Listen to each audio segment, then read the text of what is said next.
Hello everyone, welcome back to IGNOU exams. आज मैं आपको इग्नू के course BPSC 131 introduction to political theory करवाऊंगी। I really very sorry, video मैं बहुत लेट रिकॉर्ड कर रही हूँ। मैं बहुत टाइम से आपके मैसेजेस देख रही हूँ बट बस नहीं कर पा रही थी। बट हाँ, अभी मैं इसको रिकॉर्ड कर रही हूँ। क्वेश्चन नंबर 1 है, right an essay on the legitimate use of power. जो शक्ति होती है, पावर जो किसी भी पोजीशन पे जाके मिलती है, किसी भी स्पेशल अथॉरिटी में, कोई भी प्रोफेशन में, किसी भी जॉब पर, चाहे वो पॉलिटिकल पावर हो, चाहे ऑक्यूपेशन पावर हो, कैसे भी टाइप की जो पावर मिलती है उसका वैध उपयोग होता है। उसके ऊपर आपको एक निबंध लिखना है, ऐसे लिखना है कि जो लोग अपनी पावर का एक गलत यूज़ करते हैं उसके बारे में आपको इस आंसर में बताना है। तो ऑब्वियसली हमारा टॉपिक पॉलिटिकल थ्योरी से है, तो आंसर में भी आपको पॉलिटिकल थ्योरी से रिलेटेड ही चीज़ें लिखनी हैं। जैसे किसी एक पोजीशन पे जाके, जो ऑफिशियल पोजीशन होती है, ऑफिस वर्क जो होता है, ऑफिशियल पोजीशन जो होती है, तो वहाँ पे जो किसी को कोई पावर मिलती है उसका कोई गलत यूज़ करता है तो उसे हम लेजिटिमेट यूज़ ऑफ पावर कहते हैं। जैसे कि एग्ज़ाम्पल हो गया, फॉर एग्ज़ाम्पल प्रेसिडेंट, कहीं के CEO हो गए, या फिर जो पावर रूल में हो, जिसे हम बॉस की कैटेगरी देते हैं। चाहे एक पुलिसमैन ने किसी सिटीजन को अरेस्ट कर दिया, या फिर एक टीचर ने जो ग्रेड कार्ड में जो मार्क्स है उसको डिटेक्ट कर दिया क्योंकि वो उनके पास में राइट था, उनके पास में पावर थी। तो इस तरीके से आपको ऐसे वाले जो पावर का यूज़ होता है, यूज़ किया जाता है ऑफिशियल पावर का गलत तरीके से, उसके ऊपर आपको ऐसे लिखना है। ये आपका फर्स्ट क्वेश्चन है पॉलिटिकल थ्योरी का। सेकंड क्वेश्चन है, discuss some contemporary ideas on liberty. जो सेकंड क्वेश्चन आपके पास में है, discuss some contemporary ideas on liberty. स्वतंत्रता के कुछ समकालीन विचारों की चर्चा करनी है आपको। तो पहले तो देखिए, जो स्वतंत्रता के कुछ समकालीन विचार है, कंटेम्प्रेरी आइडियाज़ जो होते हैं लिबर्टी के, उसके बारे में आपको यहाँ पे डिस्कस करना है। तो आप इसमें जो मॉडर्न लिबरलिज्म का टाइम था, जिसमें हर एक इंडिविजुअल के पास में, जो कि यूजुअली जैसे पॉलिटिक्स है ना, वो आपको बांध के रखती है। पॉलिटिक्स बांध के रखनी है इस सेंस में कि आपको जो भी चीज़ें चाहिए होती हैं, आप एक जो भी पार्टी आप चूज़ करते हैं, जो भी एज अ पॉलिटिशियन लीडर अपने आप में किसी को चूज़ करते हैं, तो वो चीज़ कहीं ना वो आपके जो राइट्स होते हैं और जो आपकी पावर होती है, जो जिस चीज़ की आपको रिक्वायरमेंट होती है, तो वो उस चीज़ का कहीं ना कहीं एक्सप्लॉइट करते हैं, उस चीज़ को हनन करते हैं। तो ये आंसर में आपको ये लिखना है। पहले तो आप ऐसे वाले क्वेश्चंस में पहले लिबर्टी के बारे में थोड़ा सा समझाइएगा कि कंटेम्प्रेरी आइडियाज़ ऑन लिबर्टी है, तो पहले लिबर्टी के बारे में आपको लिखना है कि हर किसी को ना हर किसी के अपने राइट्स होते हैं, हर किसी को अपनी लिबर्टी प्यारी होती है, हर किसी को आज़ादी चाहिए होती है, वो भी बिना किसी रिस्ट्रिक्शंस के। हर किसी को पसंद होता है, चाहे घर का आपका बच्चा हो, चाहे बाहर कोई हो, हर किसी को ये होता है कि किसी भी तरीके का कोई रिस्ट्रिक्शन नहीं होना चाहिए। और सबको ना आज़ादी बहुत पसंद होती है। It is believe that French revolution was the first movement which give rise to the ideas of liberty. तो यहाँ पे जो एक फ्रेंच रेवोल्यूशन हुआ था, जिसके बाद में जो आइडिया है ना लिबर्टी का, कि आज़ादी सबको चाहिए, अपनी मर्ज़ी से कहाँ कहीं पे भी जाना, किसी भी रिलीजन को फॉलो करना, या जो भी हो, अपने बेनिफिट के लिए, अपने खुशी के लिए कुछ भी चीज़ें करना, तो वो सब कुछ लिबर्टी में काउंट होता है। तो हर किसी के पास में अपना इक्वल, और हर किसी के पास में एक राइट होता है लिबर्टी का, चाहे वो कास्ट हो, जेंडर हो, रिलीजन हो, इन सब से ऊपर लिबर्टी का राइट सबके पास में होता है, जो कि एक फंडामेंटल राइट है कंटेम्प्रेरी टाइम में।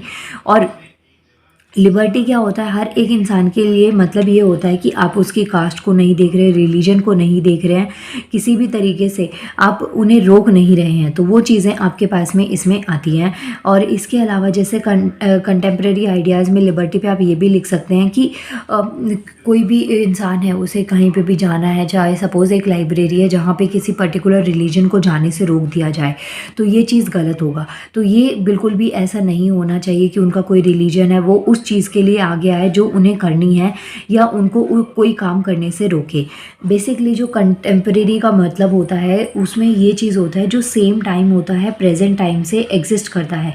जो पहले के जो टाइम में जो आज़ादी के लोगों के लिए डेफिनेशन थी, आज के टाइम पे भी वही चीज़ है, बट आज का जो टाइम है उसमें जो आज़ादी है, लिबर्टी है, उसमें एक चीज़ चेंज हो गई है कि सबका अपना एक डिज़ाइन है, एक स्टाइल होता है, फैशन स्टाइल होता है। किसी को किसी तरीके से रहना पसंद है, किसी को किसी तरीके से रहना पसंद है, और कोई भी ना किसी से भी कंपेयर करना नहीं चाहता है। तो वो चीज़ का हर किसी को अपना एक अलग से राइट होता है। आप इस क्वेश्चन में ये आंसर को दे सकते हैं कि कंटेम्प्रेरी आइडिया में आप इन पॉइंट्स को लिख सकते हैं। बेसिकली अगर क्वेश्चन कई बार पूछ लिया जाता है या तो इस पॉइंट में भी आप आंसर में लिख सकते हैं कि कंटेम्प्रेरी और मॉडर्न टाइम में अगर आपको डिफरेंस बताना हो तो कंटेम्प्रेरी जो है ना बाय डेफिनेशन ये हो सकता है जो वेरी मूवमेंट होता है किसी भी टाइम पे जो चीज़ हो रही है जो फ्लो में है, मीन्स कि जैसे आपको बताया जो फैशन है ना वो एक जगह स्टेबल नहीं रहता, मूव करते रहते, उसमें जो डिज़ाइंस है डेली बेसिस पे चेंज होते रहते हैं, स्पेशली पेरिस के अंदर। तो ये चीज़ आप इसमें कंटेम्प्रेरी आइडिया में लिख सकते हैं। नेक्स्ट क्वेश्चन आता है, what is John Rawls theories of justice, और एलैबोरेट करें। जॉन रोल के न्याय के सिद्धांत क्या थे, विस्तार से बताइए। तो आपके पास में जब किसी थिंकर के बारे में क्वेश्चन आता है तो उस टाइम पे आपको क्या चीज़ ध्यान में रखनी है कि इनके बारे में ना पहले थोड़ा सा आपको इंट्रो देना चाहिए कि जो ये अपने थिंकर या सोशोलॉजिस्ट आपके बारे में आप जिनके बारे में आप लिख रहे हैं, जो पॉइंट क्वेश्चन में दे रखा है, तो उनके बारे में थोड़े से पॉइंट्स आप जैसे बता सकते हैं कि जॉन रोल है ना, इनका आप लिख सकते हैं कि ये एक अमेरिकन मोरल और लीगल और पॉलिटिकल फिलोसफर थे लिबरल ट्रेडिशन में। इसके अलावा इनको बहुत सारे प्राइजेज़ मिले थे, और हर एक थिंकर की ना अपनी एक थ्योरीज़ होती हैं, अपनी कुछ पॉइंट्स ऐसे हो जाते हैं जिनमें इनका काफ़ी नाम हो जाता है। तो यहाँ पे इनकी बहुत सारी थ्योरीज़ होती हैं, ऐसा नहीं कि एक थिंकर की एक ही थ्योरी के बारे में आपको पढ़ाया जाता है। यहाँ पे आपसे एक थ्योरी का पूछा गया है जो कि जॉन रोल्स की थ्योरी ऑफ जस्टिस थी। तो जब आपके पास में अगर कोई और थ्योरी भी आती है तो जॉन रोल के बारे में थोड़ा स्टैटिक पोर्शन आप बना लीजिए कि ये चीज़ तो आपको हर एक आंसर में लिखनी है, और फिर जो क्वेश्चन हो उसके अकॉर्डिंग उसमें थोड़े बहुत चेंजेस कर देना। अब यहाँ पे जस्टिस से रिलेटेड जो इनकी थ्योरी ऑफ जस्टिस थी इसका पूछा गया है। तो जो थ्योरी ऑफ जस्टिस है ना उसको 1971 में इन्होंने वो थ्योरी ऑफ जस्टिस दी थी, जिसके अकॉर्डिंग इन्होंने एक मोरल थ्योरी बताई थी। और जो भी प्रॉब्लम्स थी ना डिस्ट्रीब्यूटिव जस्टिस की, कि किसी को अच्छे तरीके से, जिनके पास जो कैपिटलिस्ट होते हैं, पूंजीपति लोग होते हैं, उनको ज़्यादा लेवल पे जस्टिस आराम से मिल जाता है, ईजिली मिल जाता है, और वहीं पे और लोगों को जस्टिस के लिए सफ़र करना पड़ता है। तो इस सब प्रॉब्लम्स में और जस्टिस के लिए लोगों को क्या क्या जो उनकी दिक्कतें, उनको प्रॉब्लम्स को फेस करना पड़ता है, एड्रेस करना पड़ता है, ये सब पॉइंट्स इन्होंने इसमें बताए थे। इसके अलावा इस क्वेश्चन के आंसर में आप ये लिख सकते हैं, जो इनकी थ्योरी ऑफ जस्टिस थी तो वो एक फेयरनेस डिस्क्राइब थी सोसाइटी का ऑफ फ्री सिटीजन्स, और इनके अकॉर्डिंग ये था कि जो सोसाइटी में जितने भी लोग हैं उन सबके इक्वल राइट्स हैं, और सबके जो बेसिक राइट्स हैं उनको प्रोटेक्ट करना बहुत ज़्यादा ज़रूरी है। और जितनी भी सोसाइटी हैं, जिस सोसाइटी में जितने भी टाइप के लोग रहते हैं, जो भी रहते हैं, उन सब का जो इक्वल लिबर्टी है, उसमें मेन जो इनका मोटो था वही कि उनकी जो अपॉर्चुनिटीज़ हैं, प्रायोरिटीज़ हैं, हर किसी को प्रॉपर तरीके से मिलनी चाहिए। तो इक्वालिटी जो है ना वो बहुत इंपॉर्टेंट है, कि किसी भी रिलीजन, कास्ट के अकॉर्डिंग उनको कुछ डिस्क्रिमिनेशन देखने को ना मिले, हर चीज़ उनको जो बाकियों को मिल रही है सेम सभी तरीके से वो भी उनको मिले। तो ये कुछ पॉइंट्स को आप इसमें लिख सकते हैं जॉन रोल के इसमें थ्योरी ऑफ जस्टिस में। इसके बाद में नेक्स्ट जो आपके पास में क्वेश्चन है वो है, explain the Marxist theory of right. अब देखिए जो मार्क्सिज्म है ना बहुत ज़्यादा इम्पॉर्टेंट है। आप इनके बारे में लिखेंगे, जो कार्ल मार्क्स है इनके बारे में भी एक स्टैटिक पोर्शन आप थोड़ा रेडी कर लीजिए कि इन्होंने क्या चीज़ समझाई थी, किस अकॉर्डिंग इन्होंने समझाया था, क्योंकि जो मार्क्सिज्म है ना इनके ऊपर क्वेश्चन मोस्टली आता ही आता है। तो पहली चीज़ तो ये है कि जो मार्क्सिस्ट थ्योरी थी ना, अधिकार के जो मार्क्सवादी उपागम हैं उनकी आपको यहाँ पे व्याख्या करनी है।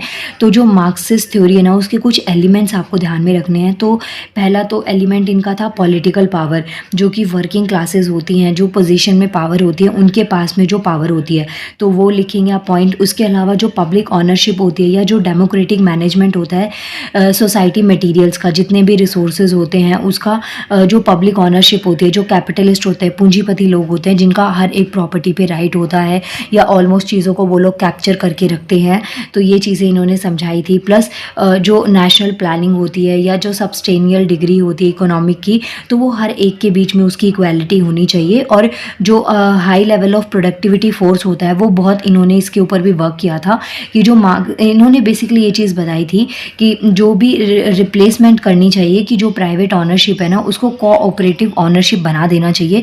मीन्स कि जैसे आपने पढ़ा है कि जो कास्ट होती है या फिर जो लोग कैपिटलिस्ट होते हैं, पूंजीपति लोग होते हैं जिनके पास बहुत पैसा होता है, ज़मींदार टाइप्स होते हैं, तो वो अपने काम ना बहुत ही जो छोटी जाति के लोग होते हैं या जिनके पास में इतना सोर्स ऑफ अर्निंग नहीं होता, उन लोगों के से अपना काम करवाते हैं और उनको अपने अकॉर्डिंग चलाते हैं। ऐसा नहीं है कि उनका जैसे मन कर रहा है इस तरीके से वो कर रहे हैं। तो ये चीज़ें इनकी थ्योरीज़ में भी इन्होंने समझाया था, जो मार्क्सिज्म की थ्योरी इन्होंने दी थी।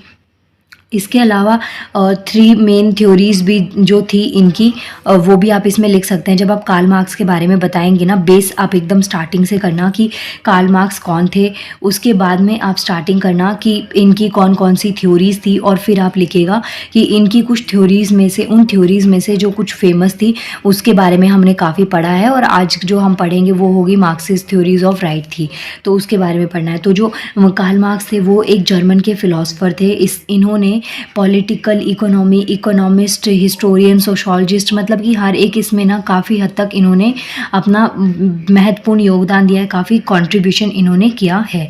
प्लस इनके बहुत सारे आइडियाज़ थे, जैसे मार्क्सिज्म पे, सरप्लस वैल्यूज़ पे, क्लास कॉन्फ्लिक्ट पे।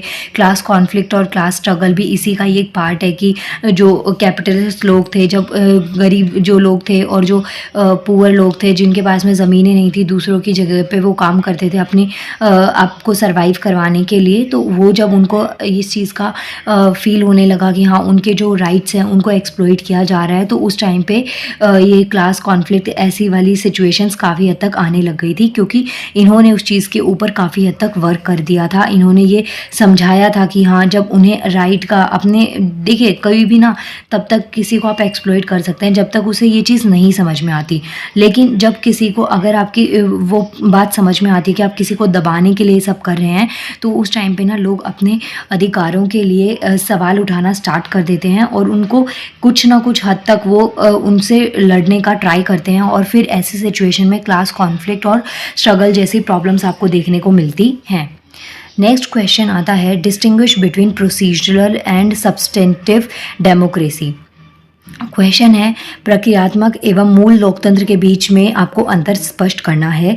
ये क्वेश्चन इंपॉर्टेंट इसलिए भी है, कई बार ऐसे डिफरेंस भी आ जाता है, और नंबर ऑफ टाइम्स ना ये क्वेश्चन आपका शॉर्ट नोट में आ जाए कि आपसे प्रोसीजरल डेमोक्रेसी या सब्सटेंटिव डेमोक्रेसी को सेपरेट वे में पूछा जाए, तो दोनों ही तरीके से आपको इस क्वेश्चन को अटेम्प्ट करना है। तो देखिए, जो प्रोसीजरल डेमोक्रेसी होती है या प्रोसीजरलिस्ट डेमोक्रेसी जो होती है, ये एक ऐसी टर्म होती है या इसको ऐसा डिनोट किया जाता है जिसमें हम पर्टिकुलर प्रोसीजर की बात करते हैं, जैसे कि जो रेगुलर इलेक्शंस होते हैं, जिसको यूनिवर्सल सफरेज के अकॉर्डिंग की एक ट्रांसपेरेंसी होनी चाहिए, एक प्रोसेस होता है हर चीज़ को करने का। तो उस तरीके से जब डेमोक्रेसी होती ना, पहले इलेक्शंस होंगे, उस अकॉर्डिंग किसी को चूज़ करा जाएगा और फिर वही पावर में रहेंगे, और उनके भी कुछ राइट्स होते हैं, वो लोगों को किस तरीके से उनकी ग्रोथ डेवलपमेंट में सोसाइटी के लिए करेंगे। तो ये सब चीज़ें आपके पास में प्रोसीजर में आती हैं। इसके अलावा जो टाइप जो इसमें आए, आप और जो पॉइंट्स लिख सकते हैं प्रोसीजर में, तो उसमें आप अपने कुछ एग्जांपल्स भी दे सकते हैं। जैसे यूजुअली जो डेमोक्रेसी होती है ना, वो 4 टाइप्स में होती है, तो आप पहले वो चारों टाइप लिखेंगे कि तो डायरेक्ट डेमोक्रेसी हो गई, रिप्रेजेंटेटिव डेमोक्रेसी होगी, कॉन्स्टिट्यूशनल डेमोक्रेसी हो गई, और मॉनेटरी डेमोक्रेसी हो गई। तो पहले आप इस तरीके से लिखेंगे, उसके बाद में आपको डिफरेंस स्टार्ट करना होता है। वहीं पे जैसे जो टाइप ऑफ डेमोक्रेसी डेमोक्रेसी है ना उसको फंक्शनल डेमोक्रेसी से डिफाइन किया जाता है। उसी में एक एग्जांपल आता है सब्सटेंटिव डेमोक्रेसी का। तो सब्सटेंटिव डेमोक्रेसी एक तरीके की प्रोसीजरल डेमोक्रेसी ही होती है जिसके अंदर रेलेवेंट फॉर्म होती है डेमोक्रेसी की, जो एग्जिस्ट तो करती है बट उसको एक्चुअल लेवल पे मैनेज नहीं किया जाता जिस तरीके से उसको मैनेज किया जाना चाहिए। तो ऐसे आप इन पॉइंट्स के फॉर्म से अपने आंसर को बहुत अच्छे से बना सकते हैं और काफ़ी अच्छा है इसमें जो आप इलेक्शन वाला एग्जाम्पल ले लेना इसमें, और ऐसे ना कुछ ईजी से एग्जाम्पल आप दे देना जिससे आपका ये होगा कि आंसर थोड़ा आपका इफेक्टिव भी बन जाएगा, प्लस इतना आप उसमें लिख पाएंगे कि आपको ना स्कोर हो जाए, क्योंकि मेन इस वक्त आपका ये है कि स्कोर करना है और हर चीज़ पढ़ने का आपके पास में अभी टाइम भी नहीं है, और मैं जितना श्योर हूँ आप सबको लेके तो आपने पढ़ा भी नहीं होगा इतना ज़्यादा। तो यही सब चीज़ें हैं। तो प्रोसीजरल डेमोक्रेसी का मतलब तो ये हो गया कि जब जैसे इलेक्शन के टाइम पे जो प्रोसीजर फॉलो किया जाता है, और सब्सटेंटिव डेमोक्रेसी भी एक फॉर्म ऑफ डेमोक्रेसी होती है जिसका मतलब ये हो गया जो इलेक्शन से आउटकम मिला, जो रिजल्ट मिला, जो रिप्रेजेंटेटिव थे पीपल के उन सब से। तो ये चीज़ें दोनों मिल के ही काफ़ी हद तक हेल्पफुल होती हैं। ऐसा नहीं कि आप कोई भी जो डेमोक्रेसी वो अपने आप में ही कंप्लीट रहती है, तो दोनों चीज़ों के ऊपर इसमें वर्क करना पड़ता है। नेक्स्ट क्वेश्चन काफ़ी ज़्यादा अच्छा है। What do you understand by gender, explain. Question है आपके पास में जो जेंडर होता है वो क्या होता है। जेंडर को हिंदी और इंग्लिश में यही है कि आपको एक्सप्लेन करना है जेंडर से आप क्या समझते हैं। अब ये जो जेंडर वर्ड है ना ये सेक्स वर्ड से काफ़ी ज़्यादा डिफरेंस होता है, काफ़ी ज़्यादा इसमें डिफरेंट आपको देखने को मिलता है, क्योंकि जेंडर का मतलब होता है जो आपको सोसाइटी देती है, जो चीज़ आप सोसाइटी से लेते हैं और फिर उसको एक्सेप्ट करके आप जब आगे बढ़ते हैं। वहीं पे जो सेक्स की अगर हम बात करें तो उसमें ये चीज़ें होती हैं कि आपने क्या चीज़, आप बाय सेक्स क्या है, बाय बर्थ आप क्या हैं, तो ये चीज़ें आपको यहाँ पे डिफ़ाइन करनी है। तो आपको समझाना है कि जो जेंडर है उससे आप क्या समझते हैं, जेंडर क्या है। कुछ लोग बहुत फेमिनिस्ट होते हैं कि प्रॉपर नारीवाद होते हैं जिन्हें जो उनसे रिलेटेड इश्यूज़ को ऊपर उठाते हैं। इसके अलावा कुछ लोग जो होते हैं ना वो प्रॉपर नारीवाद तो नहीं होते बट हाँ उनके लिए काफ़ी हद तक वो चीज़ें करना प्रेफर करते हैं। तो ये चीज़ आपको यहाँ पे समझानी है कि जेंडर अगर पॉलिटिक्स की टर्म्स में बात करें तो क्या होता है। तो बेसिकली जेंडर जो होता है, जेंडर इन पॉलिटिक्स, ये एक स्टडी भी होती है पॉलिटिकल साइंस की और जेंडर स्टडीज़ की, जिसका मेनली जो एम होता है ना वो ये होता है कि जो जेंडर है, जो लोग रह रहे हैं उसमें मेल है, फीमेल है, प्लस में जो पॉलिटिक्स है उनके साथ में उनका एक रिलेशन स्टैब्लिश किया जाए। इसके अलावा हर किसी की एक अपनी जेंडर आइडेंटिटी होती है and how the ideas of gender shape political institutions and decision making. तो आपने देखा है कि जो वुमेन्स जो होती हैं बहुत सारे, चाहे वो जस्टिस वाले डिपार्टमेंट में देखें चाहे कहीं पे भी आप देखें, तो वुमेन्स का जो नंबर है ना वो आपको काफ़ी हद तक कम देखने को मिलेगा। तो जो फेमिनिस्ट पॉलिटिकल थॉट्स होते हैं या जो पीपल के जेंडर ट्रीटमेंट के बेसिकली जो थॉट्स होते हैं उसके ऊपर वर्क किया जाता है। और आप इसमें